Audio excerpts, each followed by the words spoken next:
D solution of partnership form. देखिए ये chapter बेहद आसान है और इस चैप्टर के बहुत सारे वीडियो हमने अपलोड कर दिए हैं। इस वीडियो में हम लोग पढ़ेंगे कुछ एक अलग टाइप का क्वेश्चन और इस क्वेश्चन में आपको बहुत कुछ सीखने का मौका मिलेगा। तो इस वीडियो को कंटिन्यू लास्ट तक आप देखते रहिएगा। क्लास 12 के बच्चे और बीकॉम पार्ट 1 वाले बच्चे दोनों कंबाइंड रूप से इस क्लास को अटेंड करेंगे। तो हेलो बच्चों, मेरा नाम निशार अहमद है और इस चैनल पे कॉमर्स से रिलेटेड जितने भी सब्जेक्ट है उसके वीडियो में लेकर आते रहता हूँ। अगर आप इस चैनल पे नए हैं तो चैनल को सब्सक्राइब कर लीजिए और बेल आइकन को प्रेस करिए ताकि आने वाला वीडियो का नोटिफिकेशन आपको टाइम टू टाइम मिलता रहे। तो चलिए आज की क्लास को स्टार्ट करेंगे। बिल्कुल अंत तक देखना है आपको ताकि बहुत सारी चीज़ें आपको सीखने को मिले यहाँ से।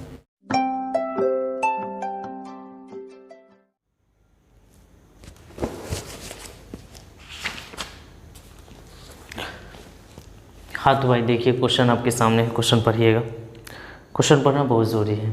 चलिए समझते हैं। कहता है ए और बी दो पार्टनर हैं, इक्वल पार्टनर हैं, बराबर के साझेदार हैं, मतलब दोनों लाभ हानि को बराबर बांटते हैं। ऐसा ए और बी।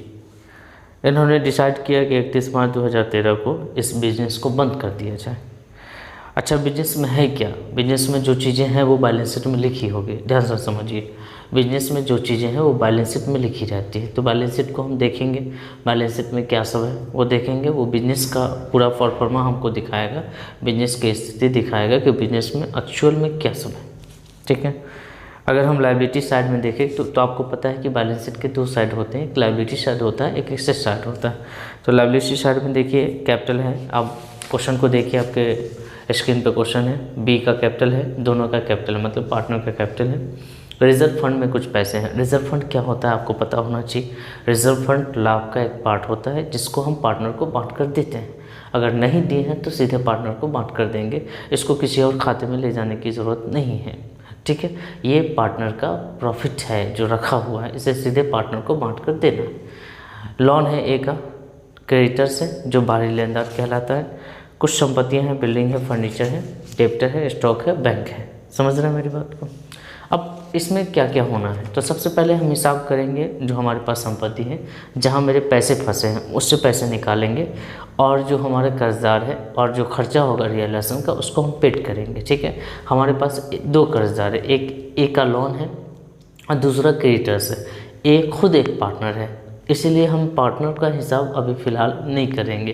पार्टनर को कहेंगे कि रियलाइजेशन के बाद आपको हम देखेंगे। ठीक है। रियलाइजेशन तक हम लोग सिर्फ पैसा वसूलेंगे संपत्तियों से और जो बाहरी कर्जदार होगा और जो खर्चा होगा वो पेमेंट करेंगे। बाहरी कर्जदार में सिर्फ क्रेडिटर्स है। क्रेडिटर्स कौन होता है ये हमने कई बार आपको बताया। क्रेडिटर्स का मतलब लेनदार, लेनदार का मतलब वह बंदा, वह व्यक्ति, वह व्यापारी जिससे आपने उधार माल खरीदा है और उसको पेमेंट करना, तो वो बाहरी व्यक्ति हो गया आपके लिए। ठीक है। तो सबसे पहले हम लोग को बनाना क्या है, तो बाहर में क्या दिया है, एक्चुअली में हमको क्या करना है ये बाहर में बताएगा। आप क्वेश्चन के बाहर में देखिए, बैलेंस शीट के बाहर चले जाइए। बैलेंस शीट के बाहर में क्या क्या कहा गया है, किस प्रकार किस संपत्ति को बेचा गया या कर्ज का भुगतान किया गया, ये सारी बातें आपको बाहर में बैलेंस शीट के बाहर आपको दी गई है। ठीक है।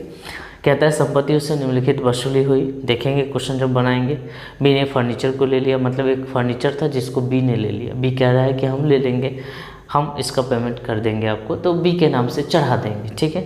ए का लोन जो है वो 5,000 में वो सहमत हो गया।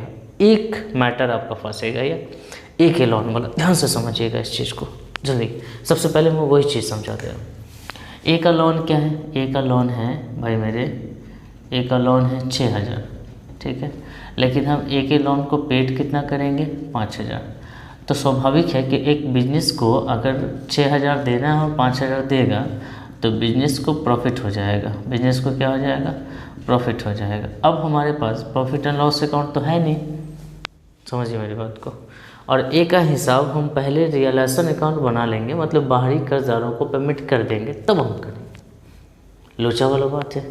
तो ए का जो प्रॉफिट होने वाला है फ्यूचर में, वो प्रॉफिट हम मेंशन कहाँ करें, हम कहाँ लिखें इस प्रॉफिट को? ठीक है।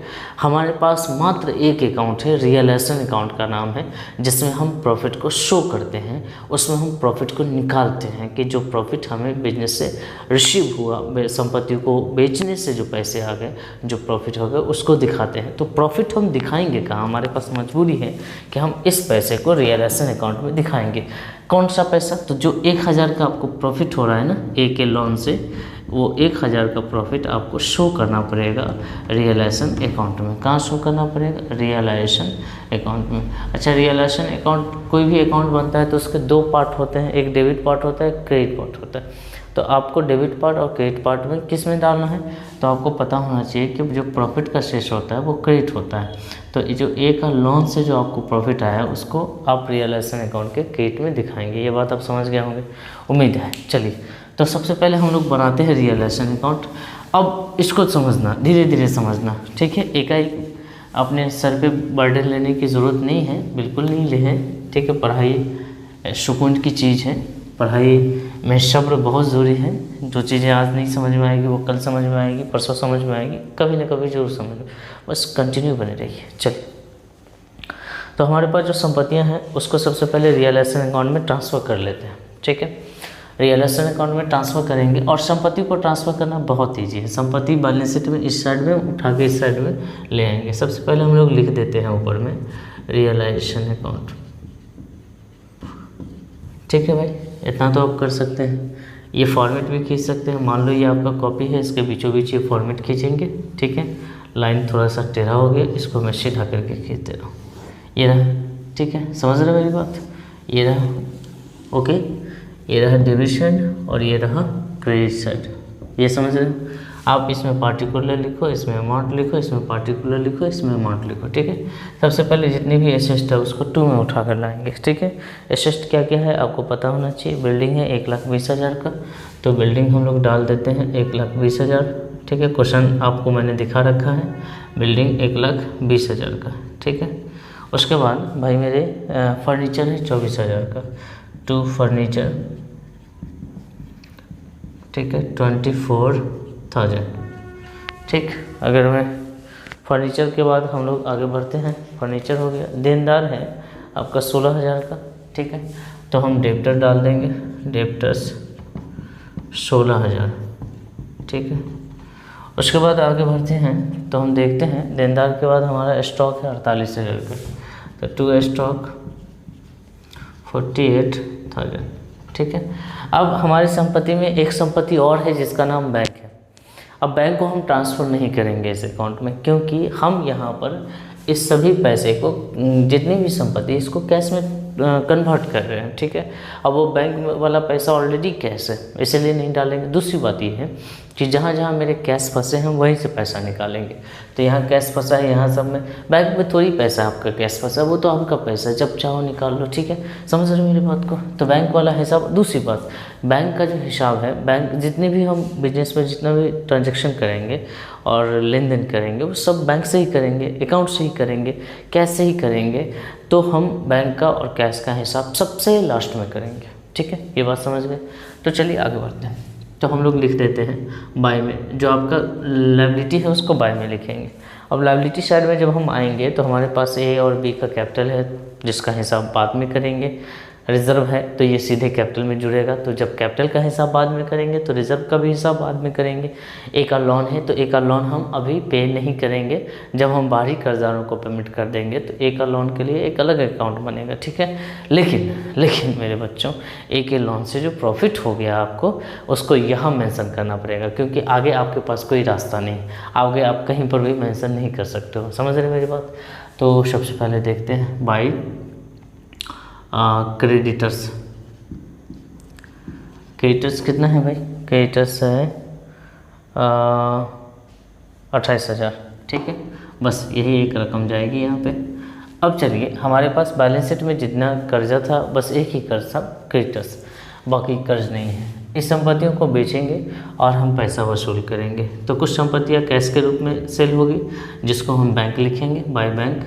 रियलाइज चाहो तो आप रियलाइज लिख लो, ठीक है। एसेस्ट रियलाइज लिख लो, एसेस्ट रियलाइज, ठीक है। अब जितनी संपत्तियों से हमें पैसे वसूल होंगे उसको बैंक में डालते चले जाएंगे, ठीक है। पैसा कैश में रिसीव होता चला जाएगा, आप बैंक में डालते चले जाना। समझ रहे हो। तो हमारे पास जो संपत्तियां हैं ना हमारे पास जो संपत्तियों से वसूली हुई है वो बिल्डिंग से 1,02,000 वसूली। अब ये हिसाब तुम यहाँ पे कर लो या कहीं पे भी कर लो, ठीक है, मैं बाहर ही कर ले रहा हूँ। बिल्डिंग से आपके पास जो वसूली हुई है 1,02,000 का, ठीक है जी। उसके बाद स्टॉक से वसूली हुई है, स्टॉक से 44,000 की वसूली हो गई आपको। और देनदारों से वसूली हुई है 15,000, देनदारों से आपको वसूली हुई 15,000, ठीक है भाई। तो ये हो जाएगा 0,0,9,2,11 5,1,6 1,61,000। टोटल जो पैसा वसूल हुआ आपको 1,61,000। समझ रहे मेरी बात। एक संपत्ति है जिसको बी ने ले लिया, उससे हमें पैसे वसूल नहीं हुए, तो हमने पैसे बैंक में ना डालकर वो पैसा जो है वो अकाउंट ट्रांसफ़र कर देंगे बी के कैपिटल में, ठीक है, और लिख देंगे बीच कैपिटल, और ये बात शो कर देंगे कि आपने फर्नीचर लिया है, ठीक है। यहाँ कहा गया है कि बी ने फर्नीचर को 18,000 में लिया, ध्यान से समझिए, बी ने फर्नीचर को 18,000 में लिया, तो बैंक में ना डालकर बी के कैपिटल में चढ़ा देंगे। ये पैसा ऑटोमेटिक जब इसका अकाउंट बनाएंगे ना, तो बी के कैपिटल अकाउंट से ये पैसा कट जाएगा। देखना जब हम बनाएंगे तो आपको समझाएंगे वहाँ फिर से, ठीक है, लेकिन आपको ये बात याद रखना है, समझ गए। इसके बाद हम जो आते हैं पेमेंट की तरफ, टू बैंक करके हम पेमेंट करेंगे। तो बैंक करके हम जो पेमेंट करेंगे, पेमेंट में क्या क्या पेमेंट है, तो चलो इसका भी हिसाब हम बाहर ही कर लेते हैं। तो पेमेंट में हमारे पास है क्रेडिटर्स का हिसाब पेमेंट करना, लेकिन इस क्वेश्चन में कहीं पर भी क्रेडिटर्स के पेमेंट के बारे में सूचना नहीं है। आपने पढ़ा होगा क्वेश्चन को, नहीं पढ़ा है तो फिर से रिमाइंड करके पढ़िए, ठीक है, और कोशिश ये करिए कि लिख लिया करिए, है। तो इसमें कहीं पर भी क्रेडिटर्स के पेमेंट के बारे में कोई सूचना नहीं है। जब नहीं है तो हम पूरा का पूरा पेमेंट करेंगे। कर्जदार को तो पेमेंट करना ही, हर हाल में करना है। ये जो क्रेडिटर्स है ना, इसको पेमेंट हर हाल में करना है। तो आपको क्रेडिटर्स को पेमेंट करना है 28,000 रुपये, ये हो गया। उसके अलावा रियलाइजेशन एक्सपेंसेस हुआ है आपको इस बिजनेस में कितना हुआ है 5,000 रुपये। तो ये हो जाएगा 33,000 रुपया। कुल मिला के 33,000 का आपका पेमेंट है, ठीक है। तो हम लिख देंगे 33,000 रुपया। समझ रहे मेरी बात, 33,000 का आपका पेमेंट है। ओके, यहाँ तक समझ गए। अब सारी चीज़ें हमने कर दिया है। जो हमारा संपत्ति था बैलेंस शीट से उठा कर लाए, जो कर्जा था उठा कर लाए, संपत्तियों को हम सेल किए। सेल में दो तरीके से सेल हुआ। एक तो कुछ बैंक के माध्यम से मतलब जिन कुछ संपत्ति हम बेच लिए कैश में, जो बैंक में पैसा आ गया। एक संपत्ति था जिसको बी ने ले लिया, सारी संपत्ति का डिस्पोजल हो गया। अब कर्जदार की बात करते हैं तो कर्जदार को पेमेंट करना है। क्वेश्चन कहे न कहे आपके दिमाग में ये बात रहनी चाहिए कि हम रियलाइजेशन इसलिए कर रहे हैं, ये अकाउंट हम इसलिए बना रहे हैं कि ताकि हम जो कैश हैं उससे पैसे हम रिसीव कर सके, संपत्तियों से पैसे रिसीव कर सके और कर्जदारों को भुगतान कर सके, और जो हमारा रियलाइजेशन का खर्चा बनेगा वो भुगतान कर सके। तो पैसा रिसीव करके हम पेमेंट कर दिया। अब भैया एक चीज़ हमने आपको बताया था कि एक का जो लोन वाला मसला है जो फंसा है आपको, ठीक है, कि उससे जो प्रॉफिट हुआ है उसको ट्रांसफ़र कहाँ करें। हमारे पास तो बस एक ही अकाउंट है, तो मजबूरन यहाँ पर हम लोग इसको क्या करते हैं, इसको तो मिटा ही दें क्योंकि ये कैलकुलेशन है। तो मजबूरन हम लोग क्या करेंगे, जो एक का जो लोन का पैसा प्रॉफिट है, मात्र प्रॉफिट, एक का लोन का पेमेंट हम बाद में करेंगे, वहाँ पे भी आपको समझाएंगे कि यह कहाँ जा रहा है। तो यहाँ जो एक का लोन का जो पैसा है प्रॉफिट के तौर पर, उसको हमने ट्रांसफ़र कर दिया 1,000 रुपया। समझ रहे मेरी बात। अब हो गया बात हिसाब क्लियर। अब हमको करना है बैलेंस। बैलेंस करने के लिए सबसे पहले आप देखिए, हमारा ख्याल है कि आप दोनों साइड में ऐड कर लीजिए। दोनों साइड में जब ऐड करेंगे आप ध्यान से देखिए, ये 1,20,000 है, 20,000 दे दीजिएगा 1,40,000 हो जाएगा, 4,000 इसको दे दीजिएगा 1,60,000 हो जाएगा, ठीक है, और 60,000 ये हो गया भाई आपको 60,000, 2,08,000 ये 2,41,000 हो गया। आप देख लेना अपने हिसाब से, इसको ऐड कर लेना, घबराना बिल्कुल ही। अब इधर तुम ऐड करोगे तो ये 19,000 हो गया, 1,000 इसको दे 20,000, 2,80,000, ये 2,08,000 हो जाएगा, ठीक है, 2,08,000 रुपये, ठीक है भाई मेरे, ये 2,08,000 हो गया। तो अब देखते हैं कि डेबिट साइड ज़्यादा है, क्रेडिट साइड कम है, तो जिधर कम रहता है बैलेंस उधर ही जाता है। सिंपल सी बात है कि जिधर कम हैगा बैलेंस उधर ही करना है, ठीक है, उसको ही देना। तो इस साइड में क्या मिलेगा आपको, आप देखिए कि लॉस आपका ज़्यादा है, प्रॉफिट आपका कम है, क्योंकि क्रेडिट साइड प्रॉफिट को शो करता है। तो एक्चुअल में आपको जो मिला वो लॉस मिला, आपका जो फाइनल बैलेंस बचेगा वो लॉस बचेगा। 2,41,000 में से इसको जब माइनस कर देंगे 2,08,000 रुपये, तो आपके पास 33,000 आएगा जो लॉस कहलाएगा, और इसको लिख देंगे रियलाइजेशन लॉस।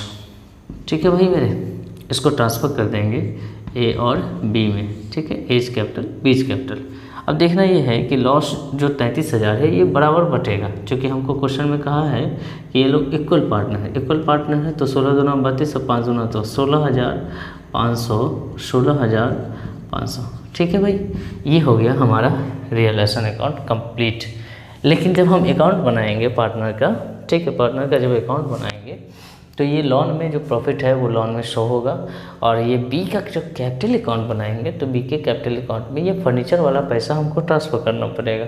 ये बाय में है तो रियलाइजेशन अकाउंट को 2 में ट्रांसफ़र करेंगे ताकि ये पैसा मैनेज हो सके। ये लॉस हुआ है तो इन दोनों के अकाउंट में 2 में ट्रांसफ़र करेंगे ताकि ये लॉस मैनेज हो सके। समझ रहे मेरी बात को? तो क्या करते हैं, इस आंसर को थोड़ा सा कहीं पर हम नोट कर ले रहे हैं, ठीक है, ऊपर नोट कर लेना है। बीज कैपिटल फर्नीचर वाला 18,000 रुपया, और लॉस जो आया है वो लॉस आया 16,500, 16,500 नोट कर ले रहा हूँ मैं, ठीक है, ताकि मैं जब बनाऊँ इसको तो मैं समझ सकूँ इसको। समझ रहे? तो फटाफट से आप इस वीडियो को नोट करिए और इस क्वेश्चन को, इस सॉल्यूशन को नोट करिए, ठीक है। चलिए, वीडियो सही सलामत है, समझ रहे? चलिए आगे बढ़े, इसको मिटा दे रहा हूँ। वीडियो को पॉज करके नोट कर लीजिए और समझने का प्रयास करिए। देखिए, इस चैप्टर में एक ही क्वेश्चन काफ़ी है पूरे चैप्टर को समझने के लिए, ठीक है। अगर आप इसको समझ पाते हैं तो आपके लिए बहुत बेहतर है, बहुत अच्छा है, ठीक है। और मैंने आपको बताया कि एक शानदार चैप्टर है, शानदार चीज़ें हैं, ठीक है। पता नहीं बच्चे क्यों डरते हैं इस चैप्टर से, हमारे लिए तो बहुत ही बेहतरीन चैप्टर है। चले, अब हमारे पास पार्टनर का लोन है और पार्टनर का कैपिटल है, ठीक है। अमूमन लोन नहीं होता है, लेकिन कभी कभी आपको लोन भी पार्टनर का देगा। तो जब पार्टनर का लोन और पार्टनर की कैपिटल की बात आ जाए तो सबसे पहले लोन का पेमेंट कर दो, ठीक है। यहाँ पर उल्टा पुल्टा है, जो कोई दिक्कत नहीं है, आप जैसा चाहो वैसे कैपिटल अकाउंट पहले बना लो, लोन अकाउंट पहले बना लो, लेकिन आप थोड़ा सा ऐसा ही करना, पहले लोन अकाउंट बना देना, ठीक है। तो भाई ये रहा, ओके, ये रहा, ये आप डेबिट लिख दो, ये हो गया आपका डेबिट साइड और ये हो गया आपका क्रेडिट साइड, ठीक है भाई। ये हो गया पार्टिकुलर, ये हो गया अमाउंट, ये हो गया पार्टिकुलर, ये हो गया अमाउंट, ठीक है। अब देखना ये है कि लोन का जो बैलेंस है वो लोन का बैलेंस कितना है। लोन का बैलेंस हमेशा क्रेडिट होता है, तो एक ही लोन का जो बैलेंस चल रहा है बैलेंस शीट में, जो बैलेंस शीट में है अगर इस अकाउंट का, तो वो बैलेंस है। तो बाय बैलेंस BD हमारे पास जो बैलेंस है एक ही लोन का वो 6,000 रुपया है। लेकिन भाई मेरे 6,000 हम पेड नहीं कर रहे हैं, हमको 5,000 रुपया ही पेड कर रहे हैं हम, ठीक है। और यहाँ पर 2 बैंक करके पेड हमने कर दिया है इसको, मात्र 5,000 रुपया पेमेंट लिखेंगे या पेड लिखेंगे, ठीक है। हमने 5,000 रुपया मात्र पेड किया, तो 6,000 में से भाई ये 5,000 पेड हुआ तो 1,000 हमको बच गया, ठीक है। और ये क्या है, तो ये रियलाइजेशन अकाउंट में हमने इसको पहले ही ट्रांसफ़र करके रखा है रियलाइजेशन अकाउंट में एज ए प्रॉफिट, ठीक है। समझ रहे? चलिए फटाफट इसको नोट कर लीजिए वीडियो को पॉज करके, ये ऑलरेडी हमने कर रखा है ट्रांसफ़र, ठीक है। ओके, अब हम बढ़ते हैं, हम पार्टनर का कैपिटल अकाउंट बना लेते हैं। देखो, लोन को और कैपिटल को का दोनों का अलग अलग हिसाब होता है। कैपिटल का संबंध लोन से कभी नहीं हो, कतई नहीं है, ठीक है। समझ रहे हैं आप? चलिए आगे बढ़ें। तो अब हम बनाएंगे partners capital account, partners capital account, ठीक। समझ रहे? हमारे पास A है और हमारे पास B है, हमारे पास A है और हमारे पास B है।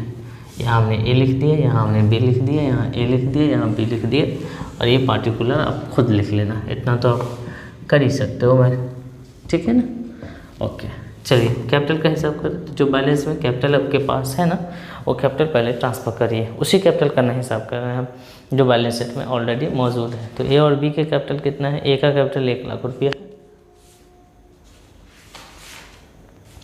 और B का कैपिटल 80,000 रुपया, बाय बैलेंस BD 1,00,000 रुपया और 80,000 रुपया, ठीक है। रात काफ़ी हो चुकी है, ठीक है, इसलिए थोड़ी सी समझ रहे हैं। हाँ बिल्कुल, ज़बरदस्ती मैं वीडियो बना रहा हूँ आपके लिए। चले तो ये हमने ट्रांसफ़र कर दिया भाई। उसके बाद बैलेंस शीट में हमारे पास रिज़र्व फंड में कुछ पैसे थे जो हमने आपको बताया था कि ये पार्टनर का पैसा है, पार्टनर का जब हिसाब करना तो ट्रांसफ़र कर देना। तो रिज़र्व फंड में जो पैसे हैं हमने ट्रांसफ़र करनी है रिज़र्व फंड। रिज़र्व फंड को RF आप लिख सकते हो, ठीक है। तो 16,000 का है और हमको पता है कि ये जो ट्रांजेक्शन है इक्वली बटेगा, ठीक है। तो 16,000 को हम लोग 8-8 हज़ार रुपये दोनों भाई को, लो भाई खुश रहो, दे दिया। इसके अलावा इस बैलेंस शीट में और कोई पैसा नहीं था, कैपिटल था और रिज़र्व वाला पैसा था। हम जब बाहर आएंगे तो हमने ट्रांजैक्शन किया है कुछ, उस ट्रांजैक्शन में ए और बी के कुछ हिसाब बने हैं, ए का और बी का कुछ हिसाब बना है। तो ए का हिसाब बी का हिसाब में जब रियलाइजेशन अकाउंट में जब जाएंगे देखिएगा बी का हिसाब एक लिखा हुआ है बाय में, ठीक है। वो किस अकाउंट में है तो रियलाइजेशन अकाउंट में। तो यहाँ क्या लिख जाएगा टू रियलाइजेशन अकाउंट, किस अकाउंट का ट्रांजैक्शन है रियलाइजेशन अकाउंट का। अब ब्रैकेट में चाहो तो तुम इस बात को नोट कर दो कि ये कैसा ट्रांजैक्शन है। तो इसको फर्नीचर लिया था, आपको याद है ये फर्नीचर लिया था और जो उसके अकाउंट पे चढ़ा दिए थे, आज जब इसका फाइनल अकाउंट बनाएंगे तो ये कट जाएगा। फर्नीचर कितना में लिया था ये तो याद, हाँ 18,000 में, 18,000 में। अच्छा किया था हमने लिख लिया था। और आप देखेंगे जब उसके नीचे जाएंगे तो रियलाइजेशन लॉस है, उस लॉस को भी ट्रांसफ़र करेंगे यहाँ पे, ठीक है, टू रियलाइजेशन लॉस, ठीक है बच्चे। रियलाइजेशन लॉस कितना है 16,500 और 16,500, बात ख़त्म। अब जो है ये खेल ख़त्म हो चुका है, ट्रांजैक्शन ख़त्म हो गए। उसके बाद हम सीधे हिसाब कर देंगे इसका, ठीक है, हिसाब करके पेमेंट कर देंगे। अब आप देखिए यहाँ पर कितना हो रहा है 1,00,000 और 8,000, 1,00,000 8,000 और 80,000 8,000 88,000, ठीक है भाई। तो 1,00,000 8,000 और 88,000, ठीक है। तो 1,00,000 8,000 में 16,000 घटाएंगे, ठीक है। पहले तो 8,000 घटा दीजिए तो 1,00,000 हो जाएगा, 8,000 घटा दीजिएगा तो 92,000 हो जाएगा और 500 घटा दीजिएगा तो 91,500, ठीक है, 91,500। तो पेमेंट ए का जो पेमेंट है टू कैश या बैंक कर लीजिएगा, जो कि आपके पास बैंक का हिसाब है, बाई बैंक 1,91,500, ठीक है, समझ रहे हैं। चलिए आगे बढ़ते हैं। इसके अलावा हमने देखा है कि इसके अलावा आगे बढ़ते हैं तो इसका हिसाब कर लेते हैं बी का 88,000 में से 8,000 घटा 90,000, 10,000 घटा दीजिएगा तो कितना हो जाएगा 80,000। 80,000 में से आप इसको 16,000 घटा दीजिए तो 80,000 में 16,500 घटा दीजिए, ये हो जाएगा 005, ये हो जाएगा 3, ये हो जाएगा 63,500, ठीक है। तो 53,500 गलत घटा दिए हमने भाई, ठीक है, ये तो 70,000 हो जाएगा, ठीक है भाई। 53,500 सही है, 53,500 हो गई। इसको भी मैं नोट कर लेता हूँ कहीं पर, 53,500, 91,500 ये हिसाब आया था और 53,500 ये भाई हो गया ए और बी का पेमेंट, ठीक है। टू बैंक करके हमने ए और बी का फाइनल पेमेंट कर दिया, हिसाब क्लियर, ए और बी का हिसाब बिल्कुल क्लियर हो गया। आप वीडियो को पॉज करें और नोट कर लीजिए, ठीक है। अब हम बनाएंगे बैंक का हिसाब, बैंक का हिसाब करेंगे। तो बैंक का हिसाब करने के लिए हम लोग को करना कुछ नहीं है, जहाँ जहाँ बैंक वाला हिसाब है उसको उठा के यहाँ डाल देना है, जिस अकाउंट से संबंधित है वो उस अकाउंट से इसको डाल देना, ठीक है। मैं लिख दे रहा हूँ, आप उसको करेक्ट करके आप मुझे आंसर बताना कमेंट्स बॉक्स में कि बैंक का हिसाब का कितना आंसर आ रहा है। तो यहाँ लिखेंगे बैंक अकाउंट, ठीक है बच्चे। अब देखना है यहाँ पार्टिकुलर वगैरह लिख लेना, टू बैलेंस BD, जो बैंक वाला पैसा आपको दिख रहा होगा। तो बैंक वाला पैसा आपको कितना दिख रहा है भाई 22,000 रुपये, तो यहाँ पे मैं डाल दे रहा हूँ 22,000 रुपये, कोई शक। उसके बाद बैंक में पैसे और कहाँ से आए, तो जब आप रियलाइजेशन में वसूली कर रहे होंगे तो वहाँ पे पैसे आएंगे होंगे, ठीक है, बात समझ रहे हैं। तो वहाँ पे रियलाइजेशन का जो वसूली कर रहे थे बाई में याद होगा 2 में उठा कर लाएंगे। रियलाइजेशन देखो वहाँ पे बैंक लिखा होगा रियलाइजेशन अकाउंट, और ब्रैकेट में चाहो तो ये कौन सा पैसा आप डिस्क्रिप्शन दे सकते हो थोड़ा सा। तो ये असिस्ट रियलाइज वाला जो पैसा आया था वो पैसा, ठीक है, आप ध्यान लो। यहाँ पर शायद 1,61,000 रुपया होगा, आप देख कर वहाँ से ट्रांसफ़र करो, ठीक है। उसके बाद पैसे और कहाँ से आए, तो कहीं पर हमको ऐसा नहीं है जहाँ पर पैसे आए हैं बाय में, कहीं पर। अब आते हैं टू में। तो जब हम बैंक ए का लोन अकाउंट बनाए थे तो ए के लोन में हमने पेमेंट किया था टू में, तो ये बाय में जाएगा। तो ए के लोन अकाउंट वाला जो पैसा है वो 5,000 रुपया, तो हमने 5,000 ही लिखा है। अब आते हैं, अब बनाते हैं ए और बी का जो कैपिटल अकाउंट में पेमेंट हुआ है, ए इज कैपिटल अकाउंट और बाय बीज कैपिटल अकाउंट, ठीक है बच्चे। तो ए और बी के कैपिटल अकाउंट का जो बैलेंस पेमेंट हम किए थे 91,500 और 53,500, ठीक है। अच्छा, एक चीज़ छूट गया है इसमें, रियलाइजेशन अकाउंट में भी बाय टू में पैसा है कुछ, ठीक है। रियलाइजेशन अकाउंट में भी पेमेंट हुआ था टू में होगा, टू बैंक करके होगा, तो वह पैसा भी तो बैंक में ट्रांसफ़र होगा।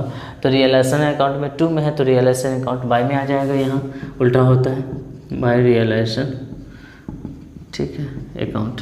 पेमेंट वाला जो पैसा है ना, पेमेंट वाला पैसा, वो पैसा डाल दीजिएगा इसमें, ठीक है। शायद 33,000 था। दोनों जब बनाइएगा तो ये इक्वल हो जाएगा, क्लियर। दोनों जब अमाउंट डाल दीजिएगा यहाँ पे, ये और ये दोनों इक्वल हो जाना चाहिए।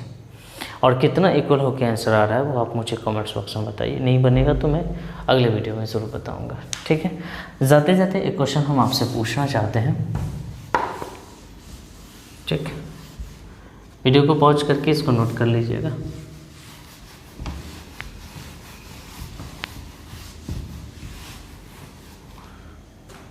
ठीक है, क्वेश्चन है आपके सामने, विघटन के समय सबसे अंत में कौन सा खाता बनाया जाता है। ऑप्शन ए आपके पास है रियलाइजेशन अकाउंट, ऑप्शन बी आपके पास है कैश अकाउंट, ऑप्शन सी आपके पास है partners capital account, option D आपके पास है लोन अकाउंट, ठीक है। आप इसका सही जवाब कमेंट्स बॉक्स में ज़रूर बताइए। चलिए, तो वीडियो अच्छा लगा हो तो लाइक कर दीजिए, नहीं अच्छा लगा हो तो डिसलाइक कर दीजिए, ठीक है। और आप चैनल पे बने रहिए, अगले वीडियो कब आएगी इसके लिए आप मुझे बताएं और शेयर करें, ज़्यादा से ज़्यादा अपने दोस्तों तक शेयर करें इस वीडियो को। इस क्वेश्चन से आपने कुछ सीखा हो तो हमें ज़रूर बताना, ठीक है। मिलते हैं नेक्स्ट पार्ट में, तब तक अपना ख्याल रखें, पढ़ाई कंटिन्यू करते रहें, समझ रहे हैं। बाय बाय, ठीक है।